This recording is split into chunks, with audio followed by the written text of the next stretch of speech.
Traz o plantão para o telão do SBT Comunidade, porque eu abro a edição de hoje, claro, colocando em destaque a operação deflagrada há pouco por equipes da DHPP, mandados cumpridos contra integrantes de uma facção criminosa que estaria envolvida em crimes de homicídios.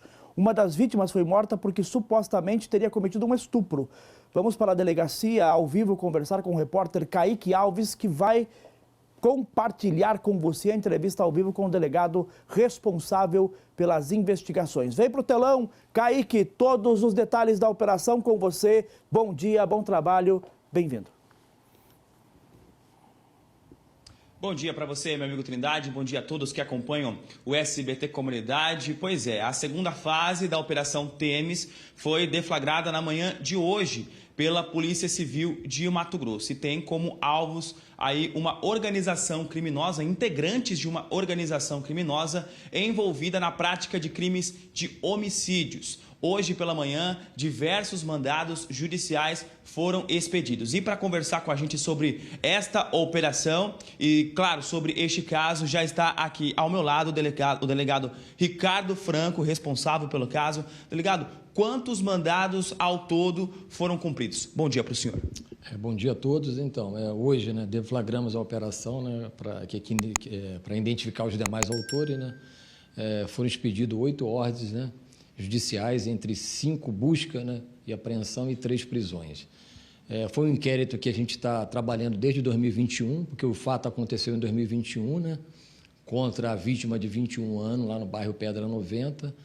Essa vítima foi assassinada brutalmente por essa organização criminosa, em resposta aí, às punições que elas aplicam, de forma, claro, totalmente fora da lei, e isso não pode acontecer, Então, na época, prendemos 2 em flagrantes e arrecadamos as provas ao longo desses 2 anos para vincular os demais autores e conseguimos, os investigadores aqui estão de parabéns, conseguimos provas testemunhais e técnicas que trouxeram os demais autores e integrantes dessa célula, vamos dizer assim, da organização criminosa Comando Vermelho, no bairro Pedra 90.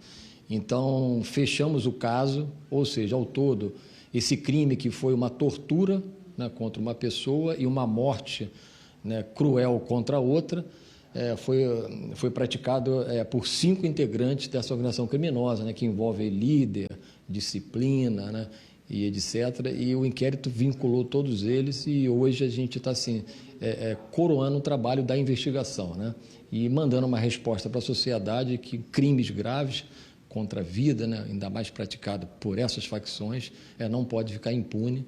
Então, todos da DHPP estão de parabéns. Agora, doutor, como que foi todo o trabalho para chegar na identificação desses criminosos?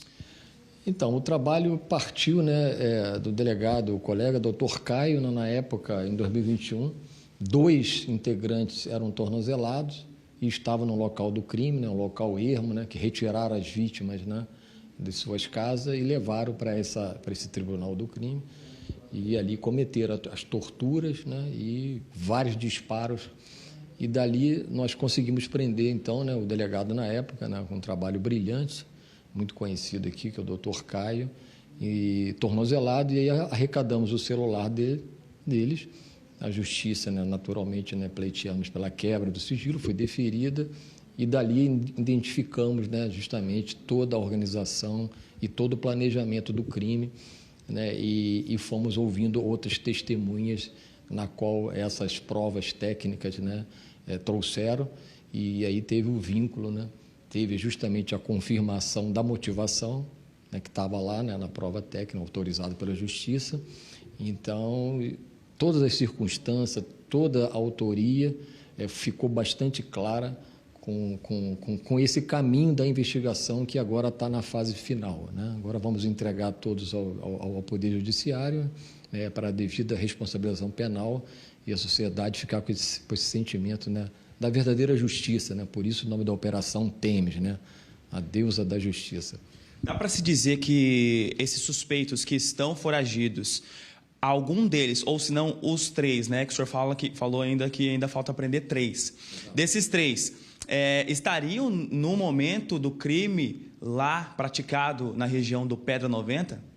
Então, o inquérito, para quem vai ter acesso daqui a pouco, Nós temos certeza que estava presente, porque tem uma testemunha a que sobreviveu, né, a vítima, né, declarou. Então, a gente tem certeza que estava na execução.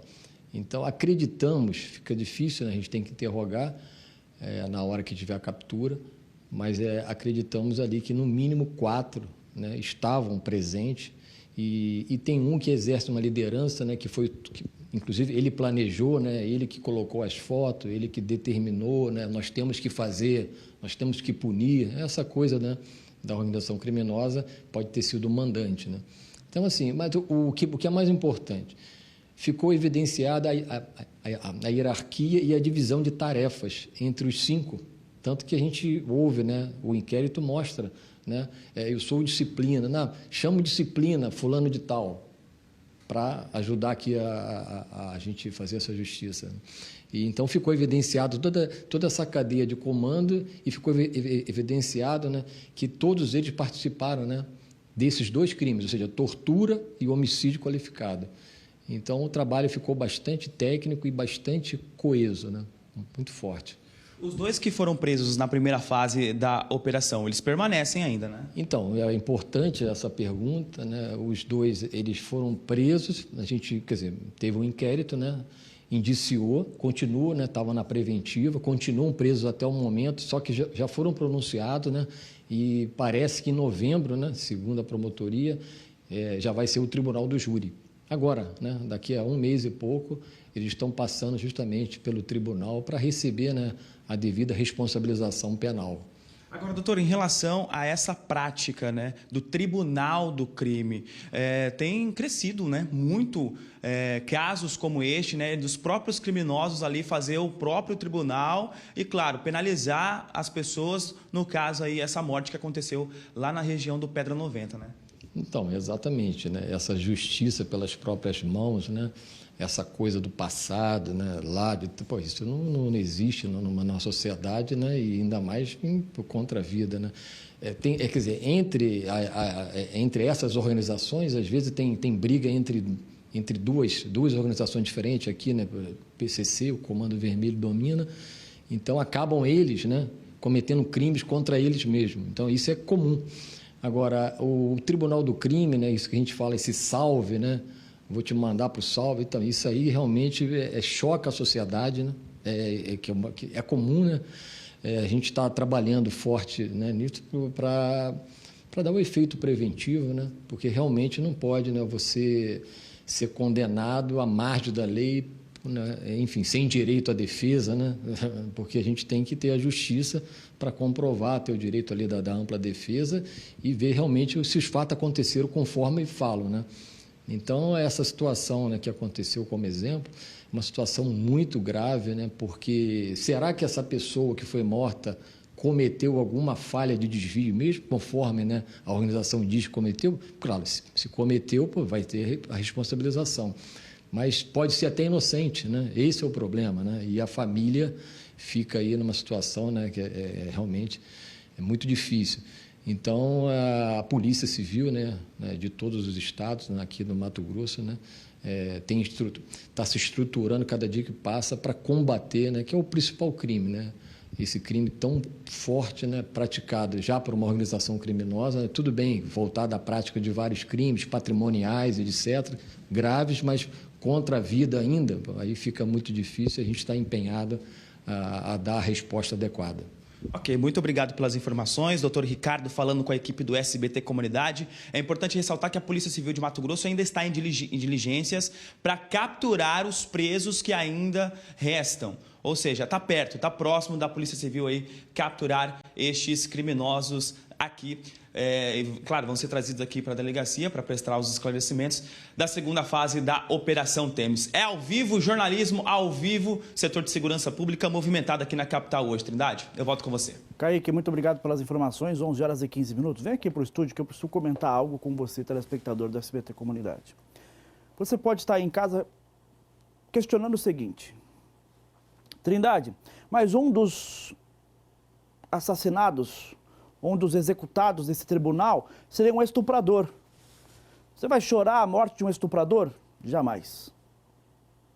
O problema é que nós mostramos já aqui no Comunidade casos de execuções a mando de organizações criminosas no Estado de pessoas que, na verdade, eram inocentes e que foram confundidas. Teve um caso em Cáceres que nós mostramos aqui, de um trabalhador, de um mecânico de uma oficina que foi confundido com uma outra pessoa e foi assassinado a mando de uma organização criminosa.